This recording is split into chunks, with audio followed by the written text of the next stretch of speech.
It was cold last night. Woke up just above freezing and very humid. Got up just before 6 a.m. around 5:50. 7 degrees right now. And we're just going down this logging road here to the patch. So right now we're over 100 kilometers northwest of Prince George. And then from there, I'm about a 20-minute drive down these logging road spurs to the end of the decommissioned road that I'm working off of. Okay, so over there is where we're heading, but down this hill there's a creek, and there's only one spot shallow enough to cross without having to walk on logs. If you can see on the far side over there, there's some bands of aspen trees in the orange and black burn. Over there is where I haven't picked yet. I did all of this last time. I'm gonna hike straight through to where I dropped, and then I'm gonna hike over to those other trees. So I have a GPS, compass, I have a drone, I have bear spray, bear banger, first aid, and some other gear. Let's get in there. Beautiful day today, but at any time it could start hailing. You just never know. Here's our crossing spot. Yeah, the water's gone down a little bit. Yeah, it comes close to going over the gumboots, but I've just been safe the last few times. All right, now I've got to cross this big clear cut. Pretty easy walking. It's a little bit swampy in here, but nice and open. Just motoring along here. I have to go through this swampy section of black burn and then through a thick half-burnt forest. Once I get through there, then it opens up again into an area that's easier to walk, and then I can cut left over to where I haven't harvested. Rather than trying to go through it diagonally through the really thick stuff, I'll cut through this little band and then walk through the open. Should save me a lot of energy. My biggest concern today is that I'm gonna find a crazy patch and all the mushrooms will be too old. We're at that awkward point in the morel flush where the early black morels, the Conicas, are finishing and blowing out in most areas, and now we're waiting for greens and grays. So I'm just trying to get what I can at the end of this Conica flush and find areas where they started a little bit later and are still fresh. All right, the creek is just over there. You can see the drainage down there. I'm going to put down my pack board here. Always look, there's no widow makers, no hanging trees. Nice flat open spot. I'm going to put a waypoint pack. Let's get some mushrooms. So whenever I'm harvesting, I like to work in ways that allow me to cover the ground efficiently. So we have this drainage in this creek here. For the first bucket, I'm going to try to stay on the left side of the creek and work this zone. I won't cross the creek until after I'm done checking all of this. There's some mushrooms right there.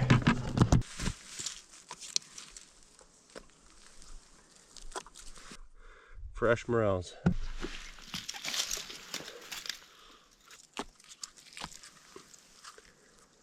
Still some babies coming here. Oh, that's nice. Lots of fresh morels in these aspen trees here.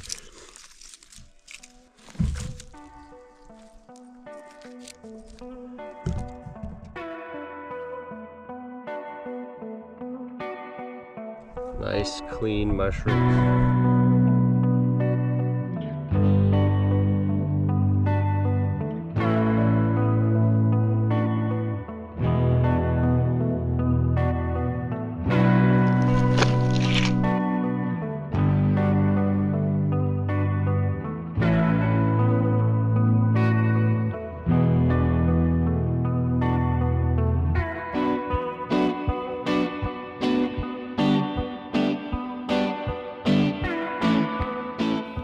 day 33 in a row harvesting morel mushrooms in the Canadian wilderness. Last time I was harvesting in this patch, I managed to pick 120 pounds of morels. We're at the point in the season here at Great Beaver Lake Wildfire where the Conicas are starting to go bad in many areas. With a little extra work, I should be able to find some nice patches, but it's going to take a lot more grading work than last time. Even with all these other areas near blowing out, I think it's pretty likely I'll find somewhere that isn't. Because it's kind of frustrating when you come across spots like this and they're all gone bad. Too soft. Here's a great example of what I'm talking about. In the deep needles here, these are all still babies. I'm going to leave them to grow. So I just need to find somewhere between this and what I'm seeing out on the black areas. There's a few that are big enough.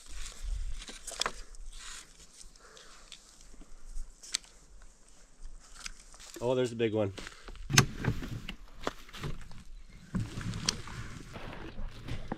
Look at that. Woo!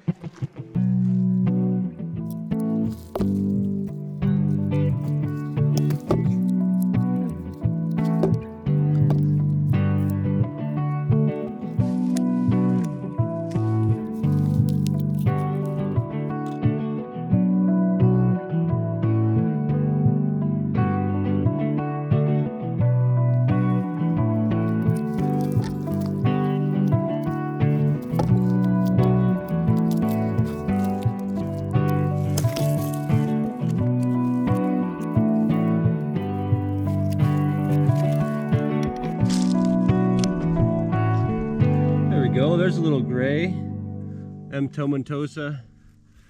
Good to see it.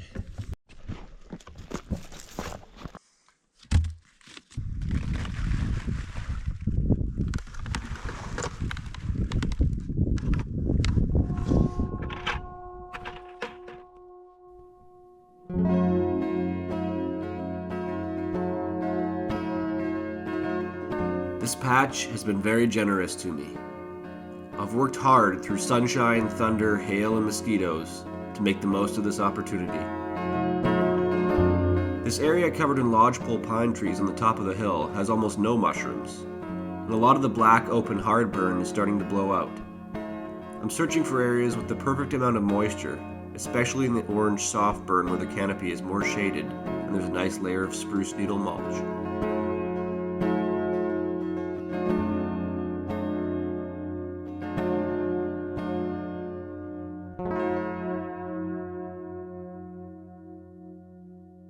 So I still have the right side of this drainage to work, and then that goes down to the little river. And I think down by that river we might find some jumbo morels, but I'm going to save that for the end, trying to finish off this section meeting up with where I finished the last harvest first. Back this way about 50 meters to 100 meters and then work down. Some really nice fresh morels still growing.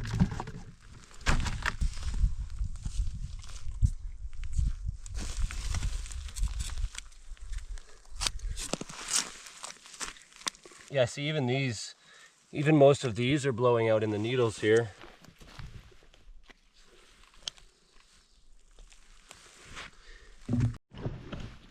See all these blown out mushrooms? Great example here. You can't take that. It's totally witchy capped. The stipe is finished. Now this has released most of the spore it's going to release. There's already way more spore than needed in this area to spread around. Sometimes when they're like that, they're still firm. Just this huge morel graveyard. Even some of the younger second flush mushrooms have blown out, and they've blown out early. Look at, there's hundreds of mushrooms here.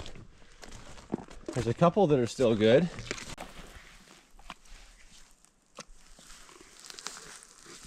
Oh, it's hard to look at.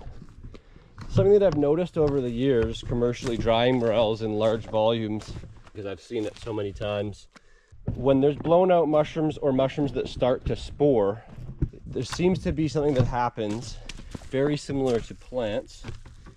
Even though they're in a separate kingdom. With plants, when you have a plant that is bolting, it can encourage the plants around it to bolt. And we see this in the dryers. So if you have a sporing mushroom it will encourage the mushrooms around it to spore sometimes, even when they're young. I've seen babies start to produce spore because there was a mature mushroom sporing next to them.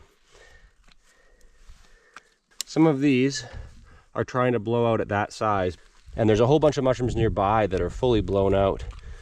And it seems to be the most common in areas where there are blowing out mushrooms. So I think they encourage one another. In plants, they communicate through gas exchange. So the plant will release a certain gas, and that will let other nearby plants know that they need to start producing seed. Probably some science work that could be done on that theory.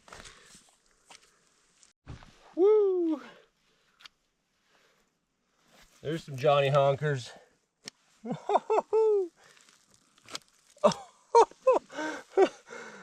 Those are some big ones. Holy! In the bucket.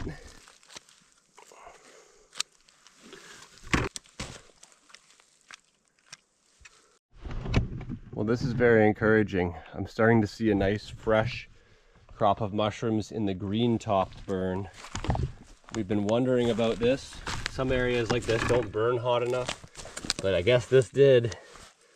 If all the areas on this fire that are green top trees start to produce like this, we're in for a wild ride. Whoa! Lots of nice ones here. Look at that big long one.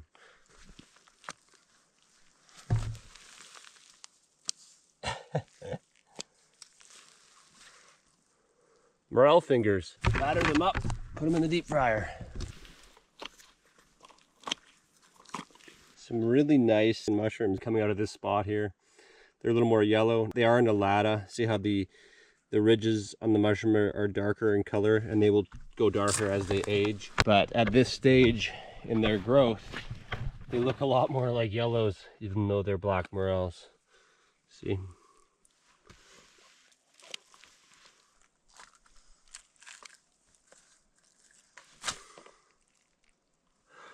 Those are nice. These are a little too old. Okay, so I've actually come to where I finished my last bucket on the previous harvest here. Down at the bottom of this creek, there's an edge that follows the river. At some point today, I'd like to get to that and check out that whole edge. But first, I want to clean up this whole zone. Ooh, that's a big blondie. Often before a major morel flush starts, there'll be a couple morels that'll poke up here and there, kind of like little scouts or sentinels. And that's what this guy is. Beautiful blonde M. tomentosa. Very nice mushroom. This is the same species. They start off gray and really fuzzy, and then as they mature, they turn blonde in the sunlight, and their hairs become less visible, almost not visible to the naked eye. Awesome, awesome. Bucket is over full. Almost back at the pack here. Now Randy, back at camp, is 70 years old. And he's hurting this year. This wasn't anticipated. Last year he had an injury to his thumb, but this year he hurt his Achilles tendon. That sort of recovered, but in the process he was kept trying to pick, and now he's hurt his back. So he really can't do much harvesting. So I'm doing my best to harvest enough for the two of us. Considering the circumstances, we're doing what we can. It's just too hard on the body in the long term. All those years carrying pack boards and buckets and everything else, they take their toll.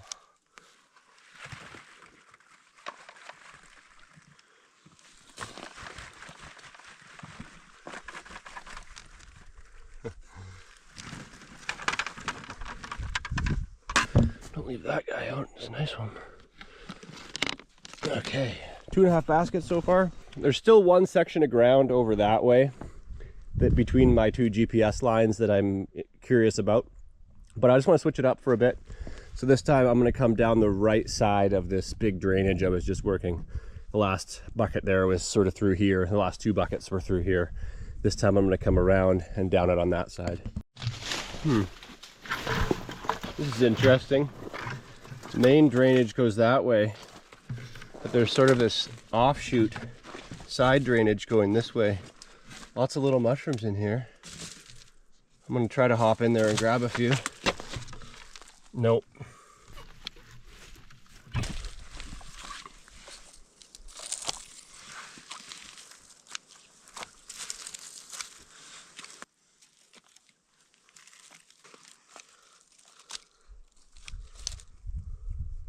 How nice and fresh those are. I'll show you something else here. See these mushrooms? They have a green tinge to them. They're no good. There's algae starting to grow on the mushrooms. There's a honker. So a green algae can start to grow on the mushrooms, and I don't take those ones. Look at this. Still nice. Whew. Getting drawn over here. Holy, they're hiding in here. Wow.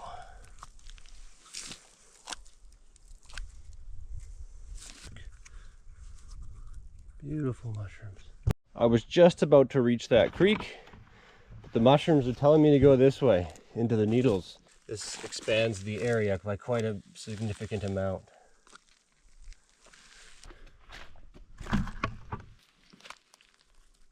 These ones are too soggy in the wet area here. Too bad. She's just too squishy.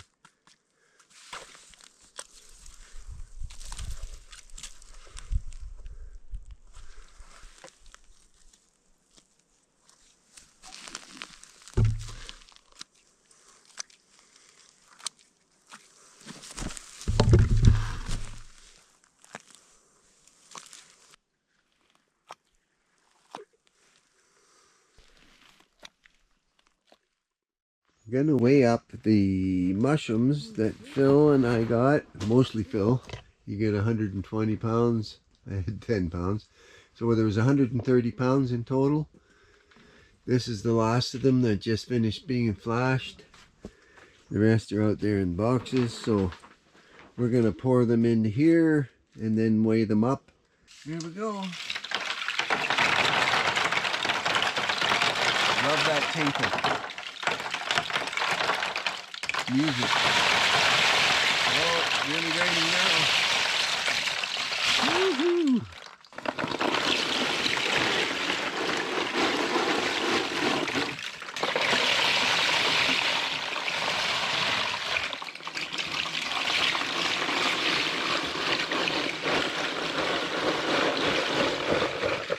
That's what 130 pounds of fresh morel mushrooms looks like when they're dried. You know what I'm gonna say. BC Canada.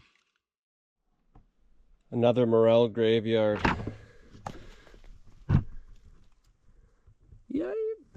Just got into this zone. I'm at half a bucket. Every mushroom is fresh and beautiful. You know how I've been following this drainage down, but I crossed over that side drainage. Well, it's sort of draining partway down this whole hillside through the needles. And so it's a really wet, saturated needle zone. And up in the top here, where it would normally be drier ground out of the swamp, it's actually getting quite a bit of water. So it's loaded and the mushrooms are all good.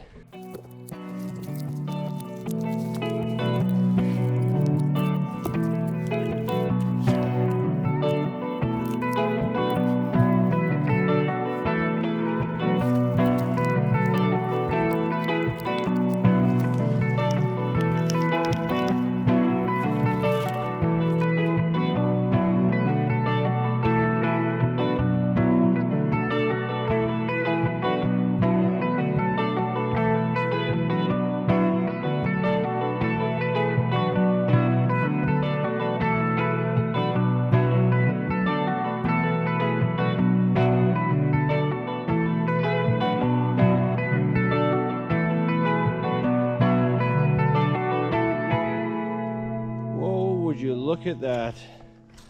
Greens. Oh yes. And exuberans. Oh, there's a whole bunch of babies. They're coming up everywhere here. I'm just gonna grab these medium ones. You can see why when they're at this stage, that's such a nice mushroom. That compared to that. It's not a gray, that's a green. Beauty. You might have noticed that those greens were coming out of this drier, duffy burn here, because they come from deeper in the soil. They can grow in drier conditions than the early Conica species. And generally speaking, assuming it's not too dry or too windy, if they're growing out of this stuff, they're not going to get as waterlogged, and so they can stay fresh for much longer. It's one of the reasons they are so prized. Take a few of these. Right?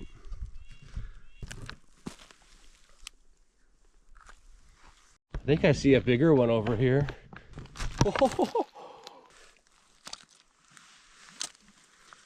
That chunky mushroom.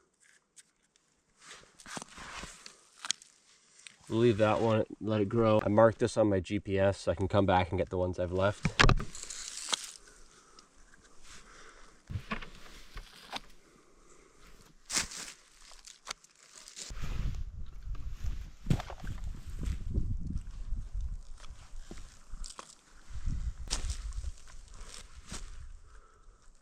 Look at those.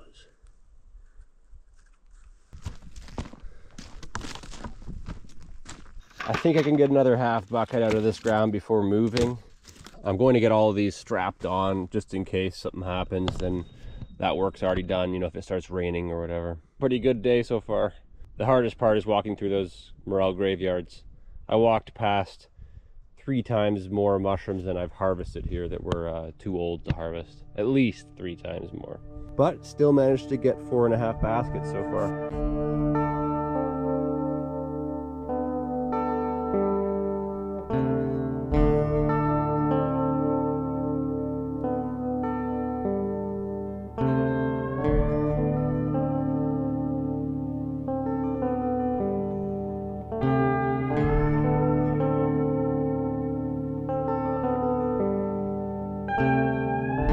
After scanning my GPS tracking lines and the drone footage, I've spotted a few small areas that I might have missed. It's going to be about a week before it'll be worth coming back here for a good crop of grays and green fire morels.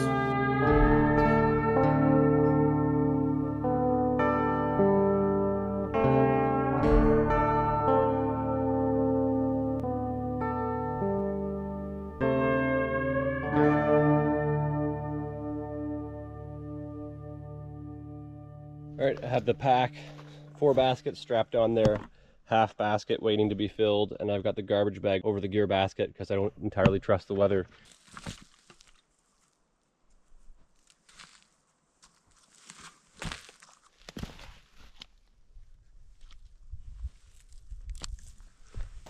That's the nicest mushroom I've picked all year.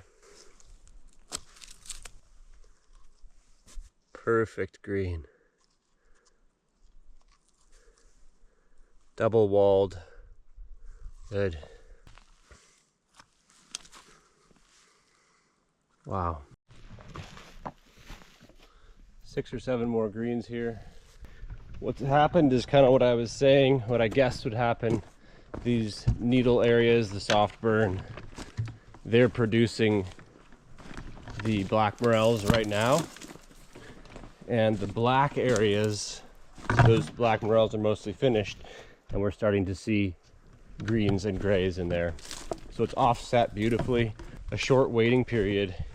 Sometimes it's like 2 weeks between those 2 main categories of morels and wildfires, but I think this year it won't be that long.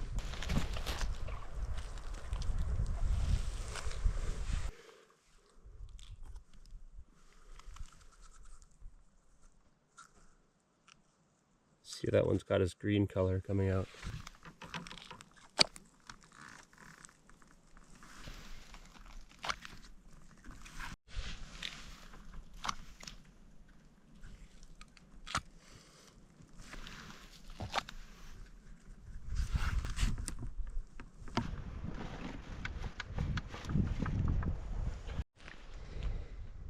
right, let's carry this thing. Almost 5 baskets, 4 3/4. The bucket's empty, top one's gear. There's not much ground left in this patch right now until the greens have come back in. So ideally we could come back in here and do all of this patch again in around a week and a half. But right now, I gotta carry this.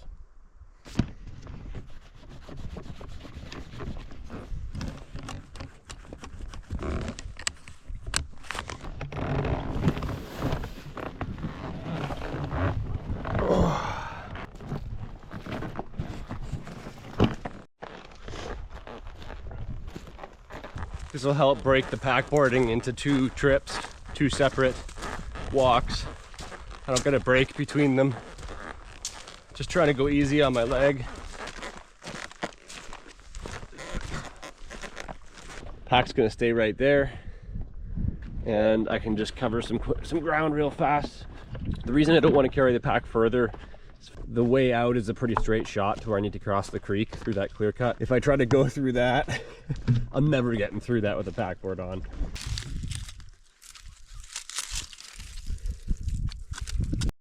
So I harvested here 2 days ago.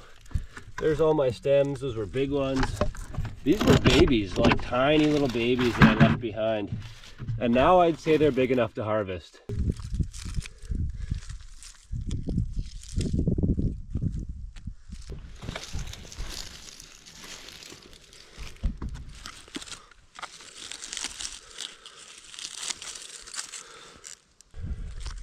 I've seen it take over 2 weeks.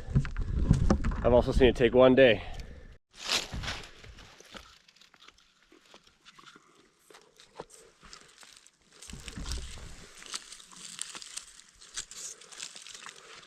So I'm aiming to go over this part of the hill and then down to the other side. I haven't gone quite that far yet.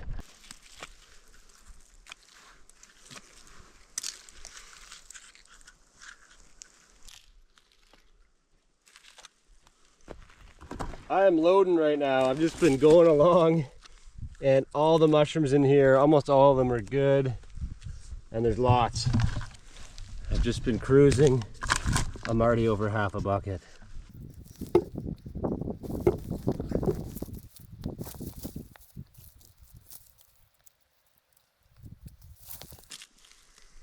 I'm almost at a full bucket already. Look at these mushrooms. They're this like light tan pink color right now. Oh, that's too bad. That mushroom's no good. The rest are beautiful, but that one, see how it's orange? You gotta always check these orange ones. Watch.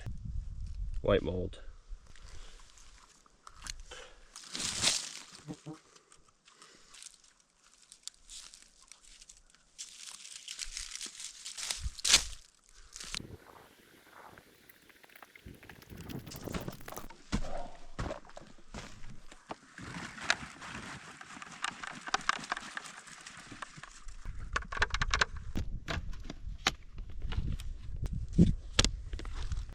Okay, the top one is gear and the bucket is empty. So it's a pretty big pack, but I still want to try to fill that bucket, or at least get some mushrooms in that bucket. We're gonna walk through here back to almost at the clear cut. I'll take a break there and look around for some greens. And then after that, we're gonna call it a day. By the way, I just want to mention, no garbage left where I was taking my lunch there. I take everything out with me. The only thing I might leave in the bush is some orange peel.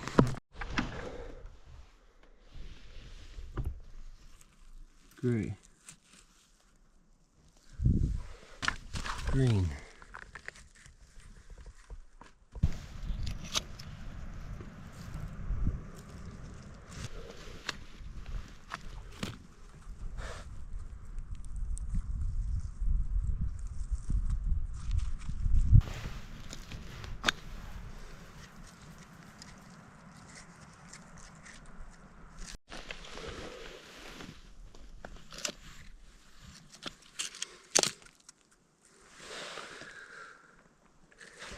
So I ended up with about a quarter bucket, and it's mostly greens. A few blondes and a few blacks in there.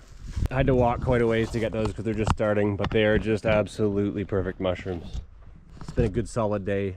I've been in the bush for almost 10 hours, walking constantly. Time to go back to camp.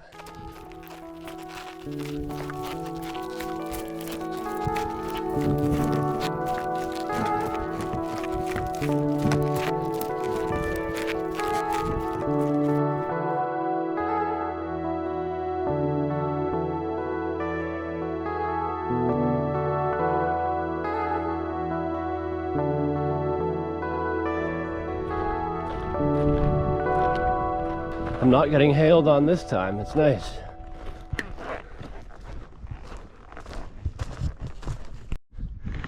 I'm seeing big greens here. You know what? I'm gonna give my legs a break. I'm gonna put the pack down. I'm gonna pick this.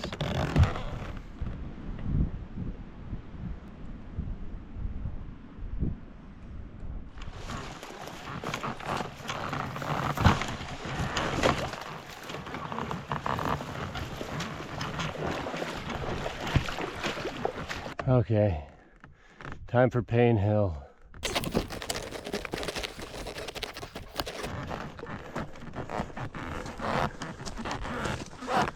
Oh.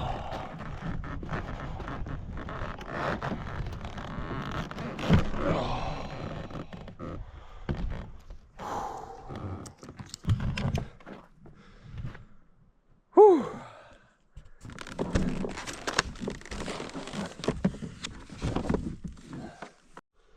10 hours, 17 kilometers, but check this out. The track on this patch is hilarious now. I covered that whole hillside. Everywhere else was green forest or that pine plantation. That was another solid day. That patch served me well. I probably won't go back there until those greens come in a little bit harder and the blondes, but I will go back there before the season is done. How you doing, eh? Hold on a second, I just want to finish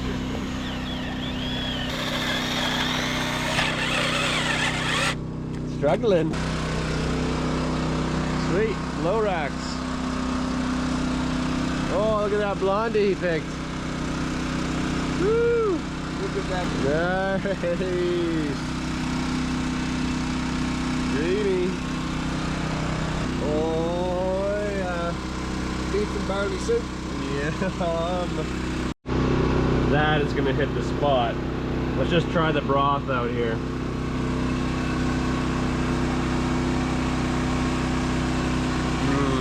So good. It's using the roast that I made last night. Oh, that's good. Guy goes up here. In his spot up here he goes. In the clear cut. Gets a basket and a half of blondes. Whoa, they came fast.